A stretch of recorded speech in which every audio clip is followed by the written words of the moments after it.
Estoy medio enfermo, así que, Buenas tardes, profe. ¿cómo andan? Hola, Profe, ¿cómo Lautaro. estamos? Acá bastante tratando de estar bien.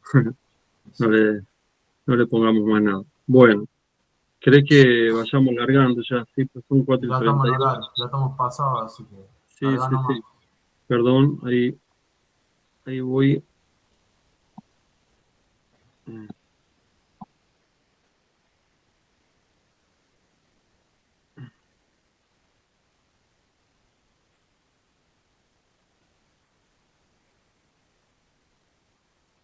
Bueno, creo que habíamos quedado acá, ¿verdad? Íbamos a empezar los beta bloqueantes, ¿o no? ¿Se acuerdan de eso? No hemos visto nada del Pilar 2, ¿verdad? No, no, ahí hemos quedado. Dale, muchísimas gracias. Sí. Perdón que se me apaga ahí la cámara o no sé si me ven, pero ¿se ve la presentación que es lo importante o no? Sí, sí se ve bien. Bien. Ahí en algunos momentos ya, cuando no puedan ver bien los fármacos, porque no sé, me avisan, porque por ahí queda demasiado chiquito, pero bueno, cualquier cosa me van diciendo. Bueno, habíamos empezado a ver lo que era la farmacología de la insuficiencia cardíaca. Recuerdan que el primer pilar que habíamos visto era el pilar que llamábamos ARNI, es decir, antagonistas de los receptores de angiotensina 2 y también la neprilicina, esa combinación de dos mecanismos de acción.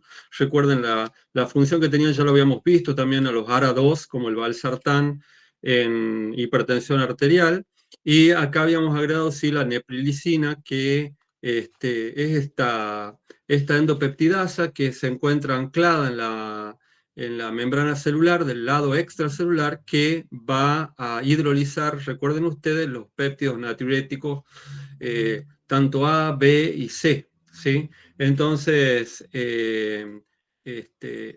como vamos a bloquear o vamos a antagonizarla, esta neprilicina, ¿sí? Eso habíamos visto en el primer pilar o en el pilar ARNI, habíamos visto que eso va a producir, por supuesto, que nosotros tengamos eh, un, un doble mecanismo acá en el tratamiento de esta insuficiencia cardíaca, porque habíamos visto también que el objetivo no es solamente el inotropismo, sino acá también el remodelado y todo este deterioro o este conjunto de síntomas neurohormonales que ya hemos visto, donde estaba la activación del sistema nervioso simpático, el sistema renina-angiotensina-aldosterona, la vasopresina, bueno, etcétera, etcétera, que ya hemos visto. El segundo pilar es que son los beta bloqueantes. En estos beta bloqueantes, acá, bueno, hay algo importante. Yo no sé si los he puesto acá. Bueno, parece que no. Ah, bien, no, sí los he puesto. Eh, lo que uno se empieza a preguntar, digamos, parecen hasta contraintuitivos, esto es lo que yo les pongo acá entre comillas, ¿no? Parecen hasta contraintuitivos porque nosotros podemos decir, si el corazón está débil, ¿no? ¿Por qué voy a utilizar un beta bloqueante?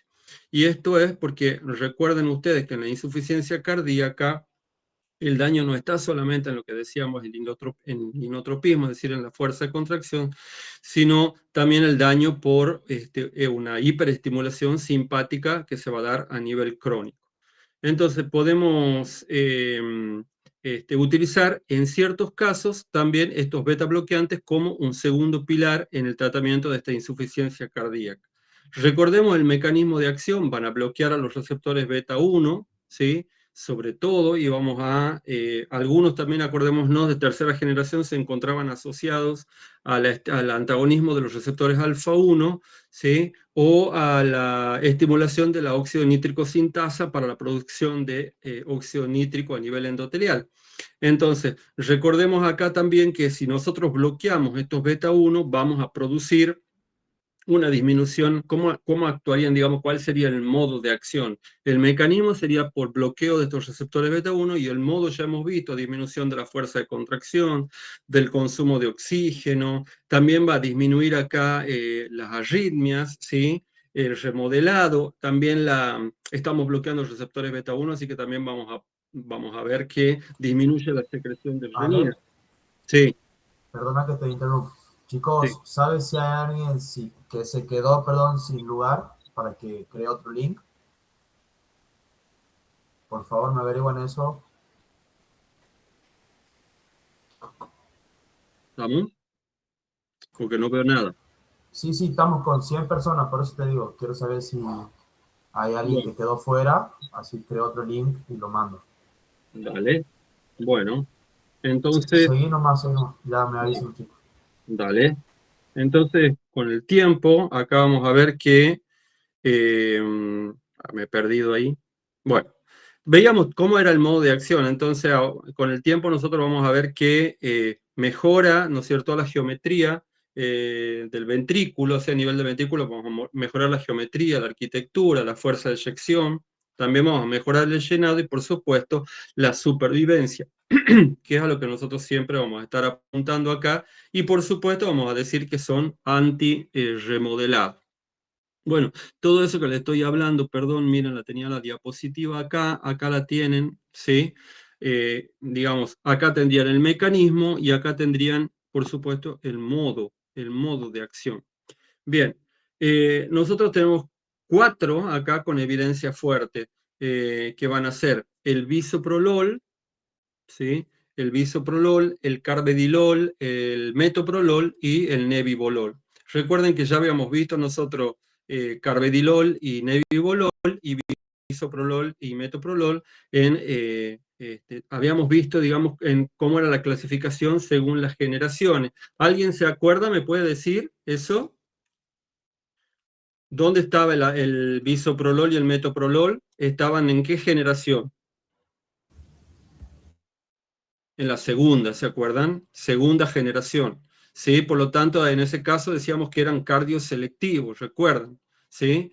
Esto es muy importante porque van a ser cardioselectivos porque van a actuar sobre todo a nivel de los receptores beta 1. En cambio, los de tercera generación, donde teníamos el carvedilol, ¿sí?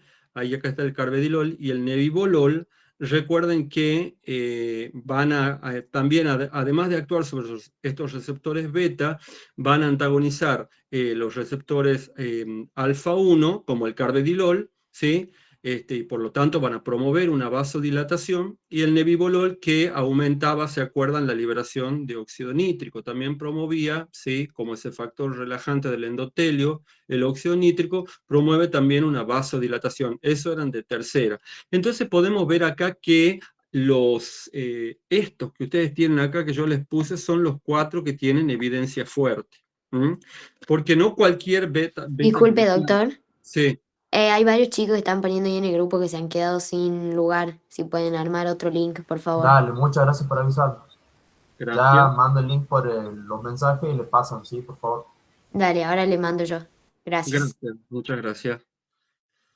Bueno, como les decía acá, no cualquier beta bloqueante nos serviría. Estos 4 son los que mayor evidencia tienen en cuanto al tratamiento de la insuficiencia cardíaca. Y acá yo les puse las dosis iniciales, estos son los 3 más utilizados, pero estas son las dosis con la que se inicia. Recuerden que al ser beta bloqueantes, en este caso, lo que les quiero hacer acordar es que tenemos que empezar con dosis que van a ser muy bajas, ¿sí?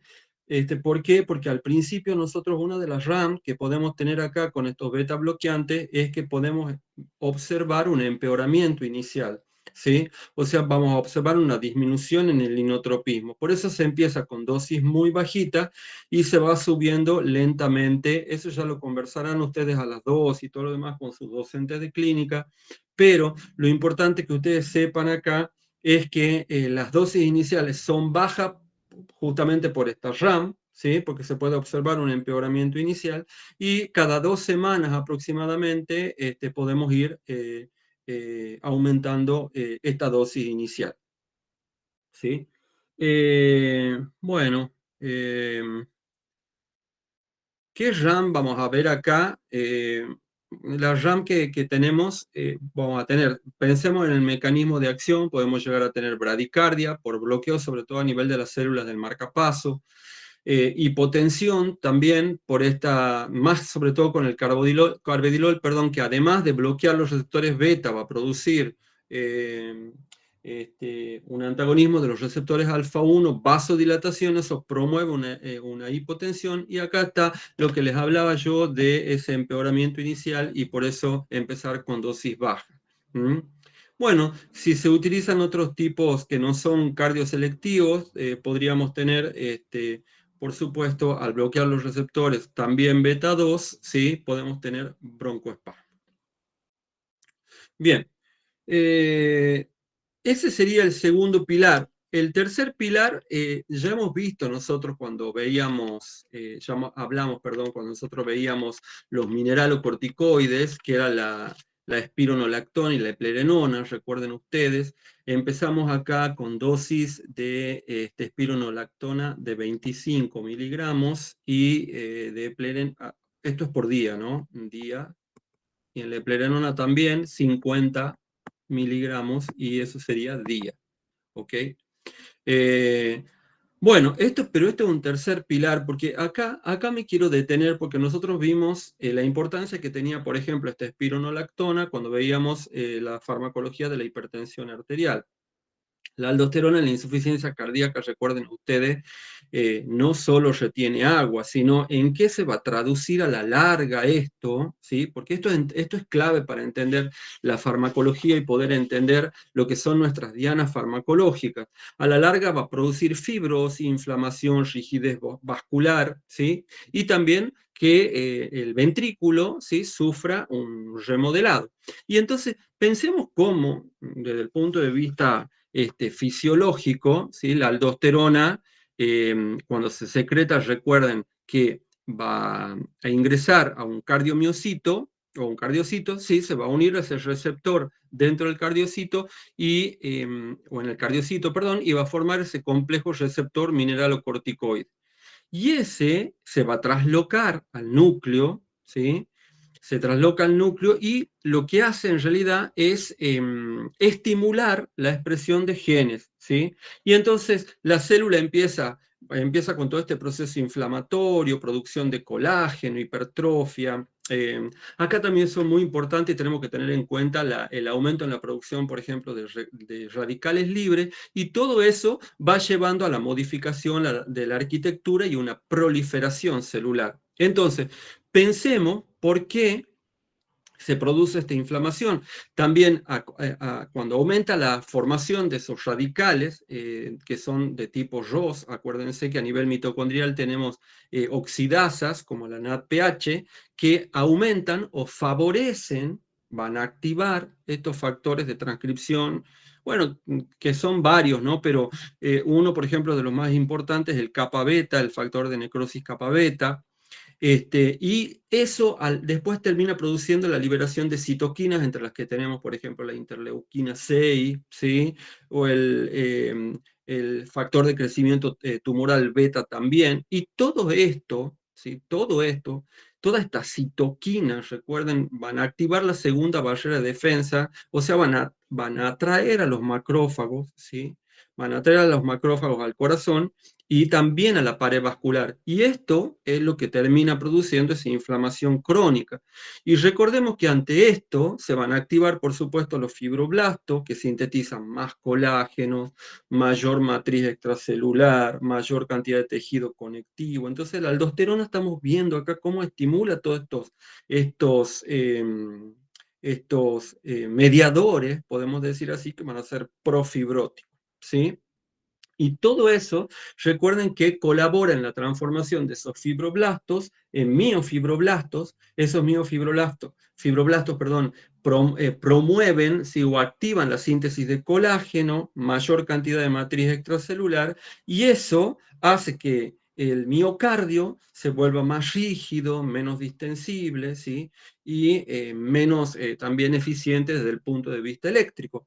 Entonces, eso tenemos que acordarnos. Miren cómo esta aldosterona, ¿sí?, por eso podemos utilizar como tercer pilar acá la espironolactona o la eplerenona. ¿Se acuerdan que también habíamos visto cuáles eran las características de cada una? Bueno, acá básicamente va a ser exactamente lo mismo. Bien, ¿se entendió esto? ¿Le quedó claro?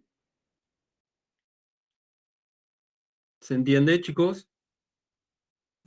Sí, profe.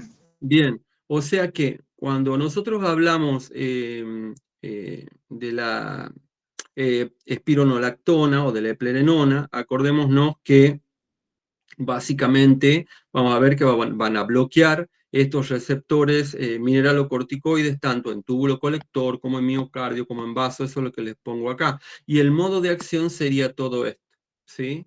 Bien, entonces la RAM que nosotros podemos esperar, bueno, las dosis les he puesto ahí nuevamente, pero la RAM que podemos esperar, no me voy a detener en esto porque yo ya les expliqué anteriormente por qué se produce hipercalemia.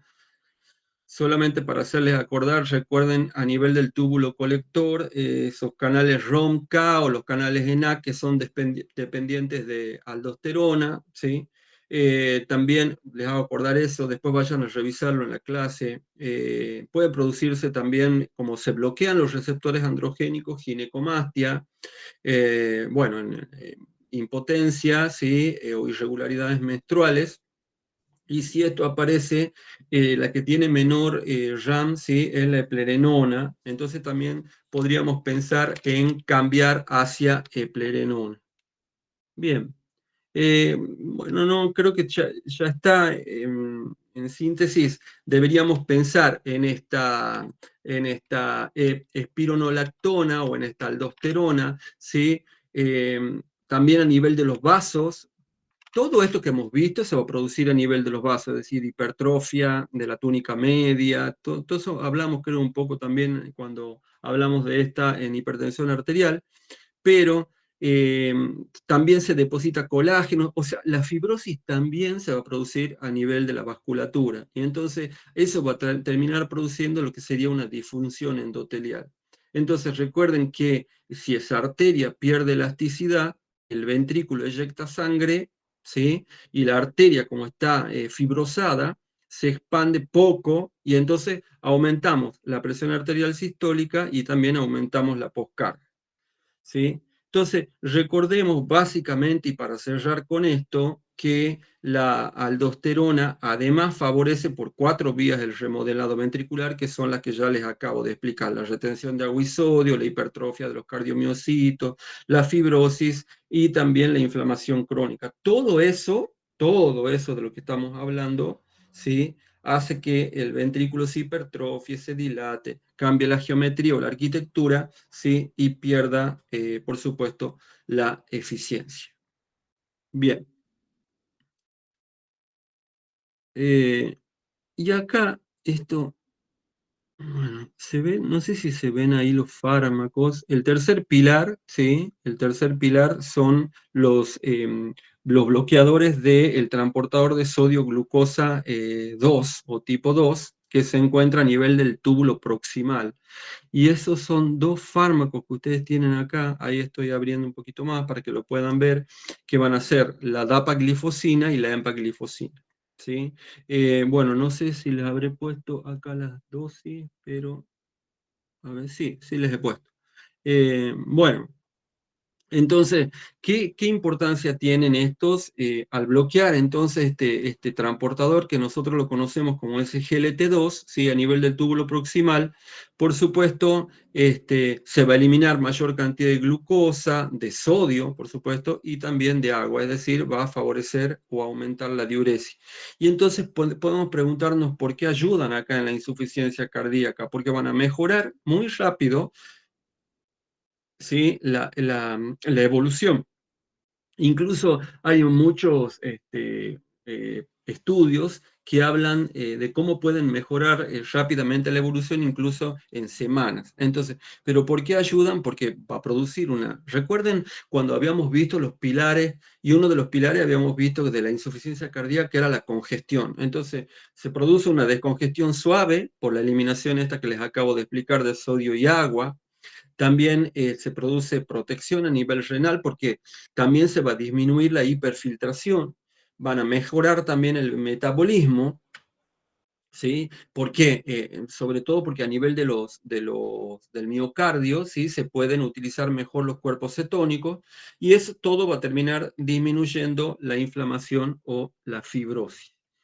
Entonces acá les pongo las dosis. Recuerden que las dosis que les ponemos acá desde el área de farmacología son dosis estándar, ¿no?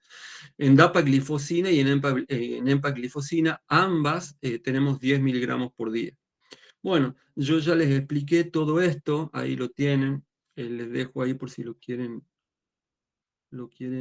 sacar una foto o algo por el estilo para no olvidarse de eso. Y lo que sí les quiero decir, bueno, pensemos en el mecanismo de acción, cuáles serían las RAMs, ¿sí? Más importantes de estos bloqueadores de SGLT2. Por supuesto que por la glucosuria que se produce, ¿sí? Va a promover infecciones genitales, sobre todo por hongos, como por ejemplo candidiasis.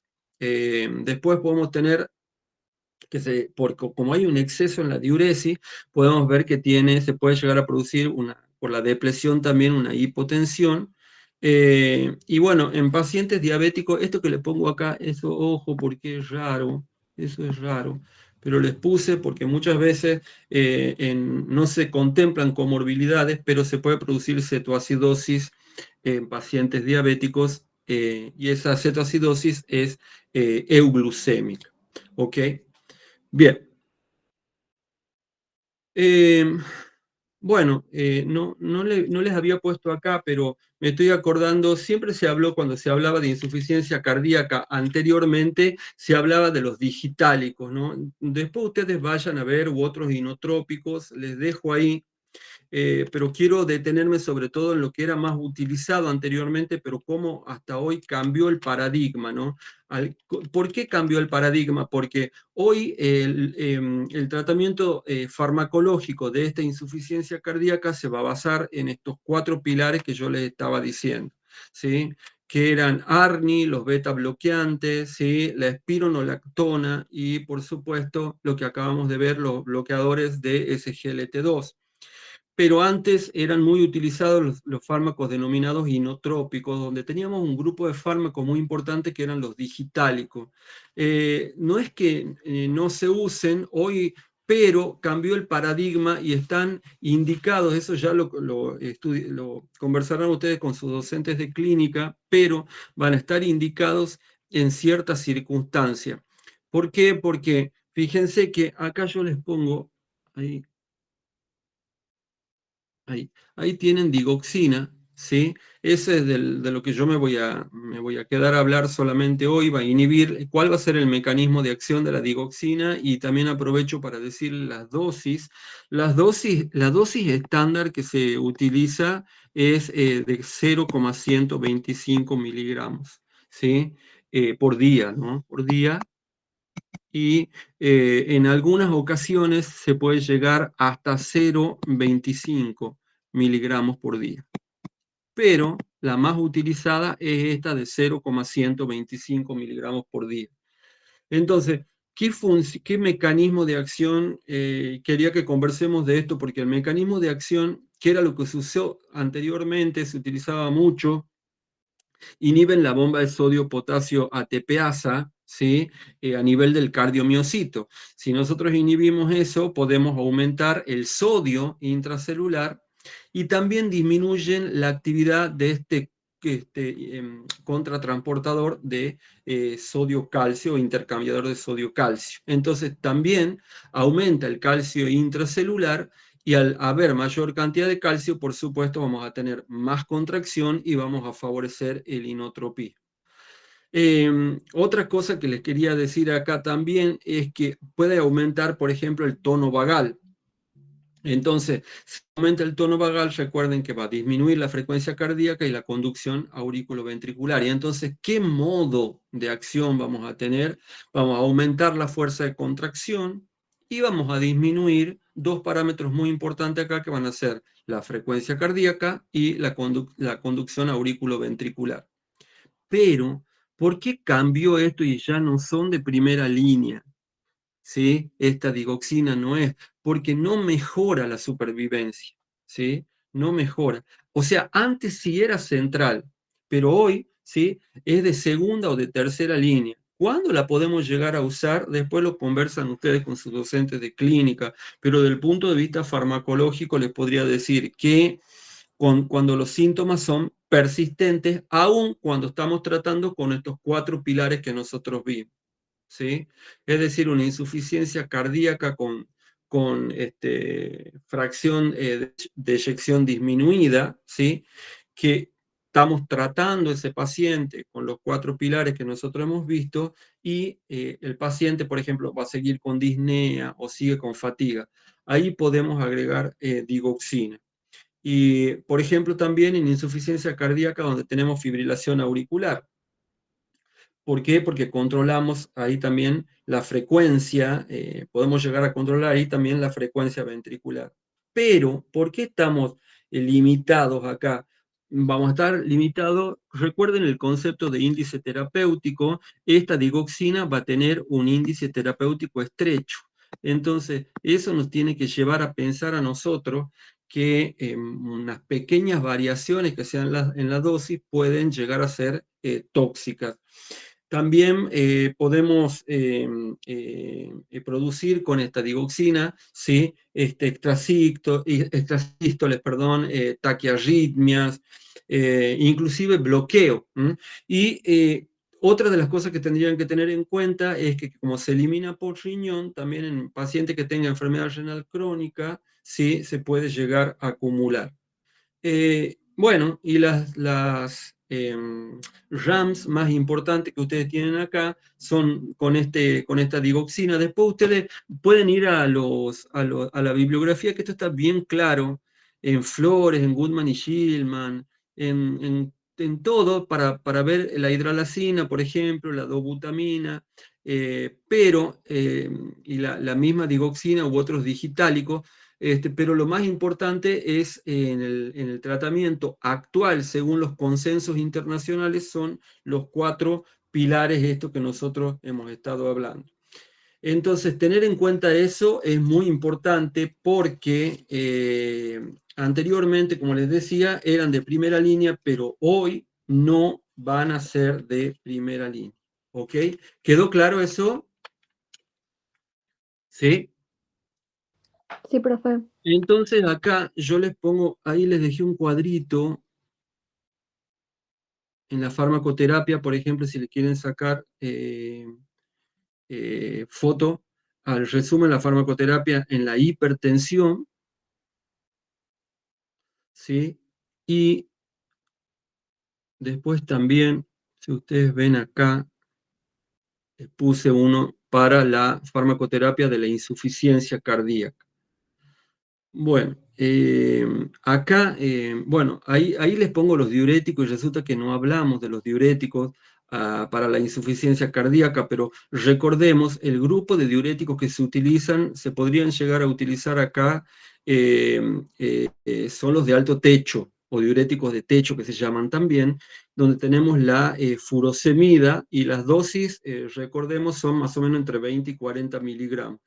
Esta no reduce la mortalidad, recuerden, pero recordemos el mecanismo de acción. ¿Cuál era ese mecanismo de acción? Actuaban a nivel de este transportador de sodio-potasio 2-cloruro, ¿se acuerdan ustedes? A nivel del asa ascendente, de la llama gruesa, el asa ascendente de Henle. Y entonces sí pueden mejorar en algunos casos, solamente por eso el tratamiento, les quiero decir que es sintomático, no van a modificar la patología, recuerden eso, pueden mejorar esa disnea, ese edema, ¿sí? Por la congestión misma pulmonar y esa ortopnea que hablamos nosotros también anteriormente en lo que era la insuficiencia cardíaca. Las RAMs, bueno, no voy a entrar de nuevo en esto para explicarle, pero les recuerdo que podían ser hipocalemia, hipomagnesemia, ¿sí? Bueno, alcalosis, pero bueno, ¿qué quiero que les quede en claro? Acá, hay 2 tipos de fármacos en el tratamiento de la insuficiencia cardíaca. Los que mejoran los síntomas, dentro de eso ponemos nosotros a estos diuréticos del ASA como la furosemida, ¿sí?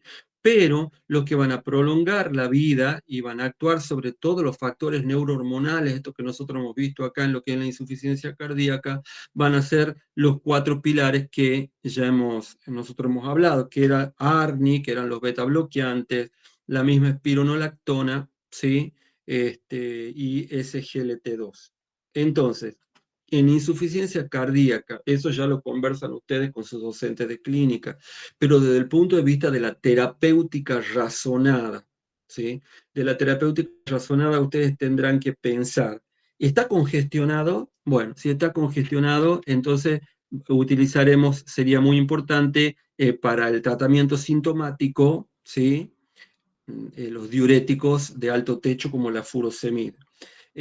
Quiero mejorar entonces el pronóstico, entonces utilizaremos los 4 pilares. Quiero frenar el remodelado, entonces utilizaremos muchas veces combinaciones de estos pilares, ¿sí? ARNI más beta bloqueantes, ¿sí? Más espironolactona, es decir, antagonistas de los receptores mineralocorticoides, y también empaglifosina o dapaglifosina como bloqueadores de SGLT2 a nivel del túbulo proximal.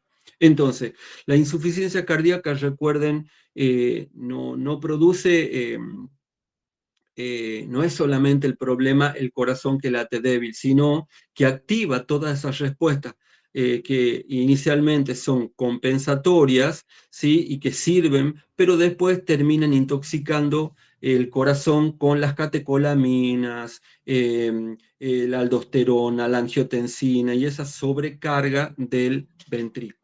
Entonces, eso también cuando ustedes se planteen, tanto desde lo que sería la insuficiencia cardíaca como lo que sería la hipertensión arterial, es muy importante que lo tengan en cuenta para aplicar la terapéutica razonada.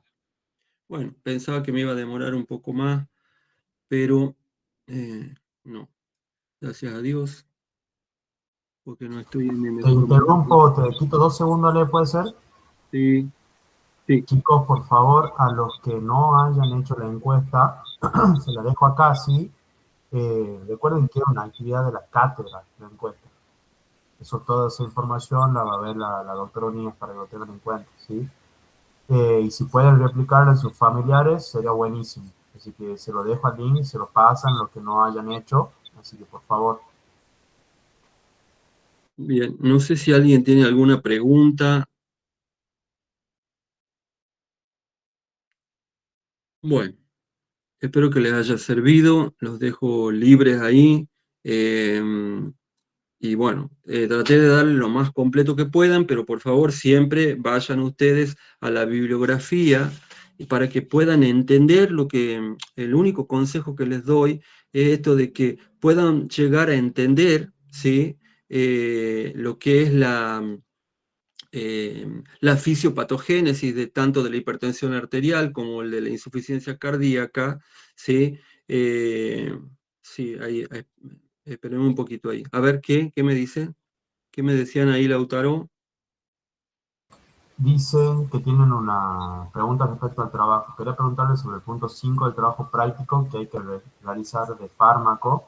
Quisiera saber si hay que hacer una tabla multiatributo o eso lo realizaremos más adelante. Mire, es que, a ver, chicos, la verdad, perdónenme, no sé, no tendría por qué contestarle esto, pero me parece que esa actividad le subió el doctor Gerván y tendrían que conversarlo con él, por favor, ¿ok? Le tendrían que preguntar a él. Disculpen la respuesta que le estoy dando, pero no sé ni siquiera cuál es el trabajo práctico. No sé en este momento. ¿Sí? Perdón, chicos. Lo que sí quiero que les quede claro, por favor, es cuando vayan a aplicar esta terapéutica razonada, piensen, digamos, en lo que habíamos hablado anteriormente. Si nosotros estamos hablando, por ejemplo, de una hipertensión arterial y tenemos que focalizarnos en cuáles son esos parámetros, aquellos parámetros que están más desfasados. Entonces eso me va a servir para utilizar más un beta bloqueante, un diurético tiacídico, si estoy hablando de la hipertensión arterial, ¿sí? Etcétera, etcétera. O sea, vayan a pensar, ¿sí? Piénsenlo y también vayan relacionando, traten de relacionar los mecanismos de acción con los modos, porque de esa manera ustedes se van a poder dar cuenta de cuáles van a ser las RAM, ¿sí? Y acá ya están viendo ustedes cómo, ¿sí?, pueden integrar todo lo que vieron en la farmacología básica, desde lo que es la farmacodinamia y la farmacocinesis, para pensar, por ejemplo, este fármaco, dónde se metaboliza, este fármaco, cómo se excreta de manera activa, se excreta de manera inactiva, si se excreta por riñón, qué pasa si tengo un paciente con enfermedad renal crónica, si se metaboliza en hígado, qué pasa con el paciente, si se va a activar, como en el caso del enalapril, ¿sí? Etcétera, etcétera. Si se va a activar a nivel, por ejemplo, del primer paso hepático, si se administran como profármaco o como fármaco activo. O sea, todo eso ya tienen que ustedes poder integrar para acordarse de estas cosas y poder relacionar lo que son las RAM, los mecanismos de acción, los modos de acción, ¿sí? Bueno, después si ustedes tienen alguna duda y necesitan que les despeje alguna duda, solamente se comunican conmigo. Muchas gracias. Bueno, gracias. Ahí